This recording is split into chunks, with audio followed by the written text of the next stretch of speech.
আসসালামু আলাইকুম বন্ধুরা, আজ এসছি আমার ব্রিডিং লফটে পায়রাগুলোকে অন্য অন্য লফটে করার জন্য। এই দেখুন বন্ধুরা, এই দেখুন, এই হচ্ছে আমার এই মাদির বাচ্চা। দেখুন বিনপরের বাচ্চা, এখন আর চোখ কাটেনি, মানে এখন থেকে এক হাত সাইজের বাচ্চা দেখতে পাচ্ছেন। এদেরকে আমি এই লফটে করে দেবো, তার আগে আমি আপনাদের এইগুলোকে শখ করে দিয়ে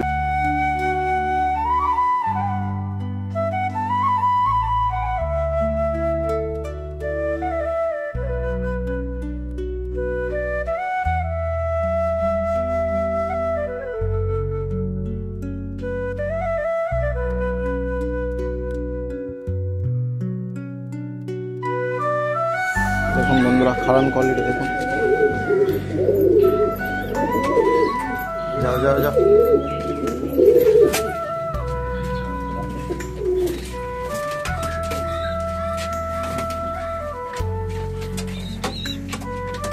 এরা এখনো ডিম পরের বাচ্চা, এখনো পর ফেলেনি, এখনো বাচ্চা বাইরা, এখনো ডিম পরের বাচ্চা। এদেরকে আমি এই লফটে করে দেবো, মাদির লফটে করে দেবো, দিয়ে এখানে নতুন জোড়া বসাবো। বন্ধুরা, আমার ভিডিওটিকে বেশি বেশি করে লাইক করুন আর আমার চ্যানেলটাকে সাবস্ক্রাইব করুন, যাতে আমি সাফল্যের পথে এগিয়ে যেতে পারি।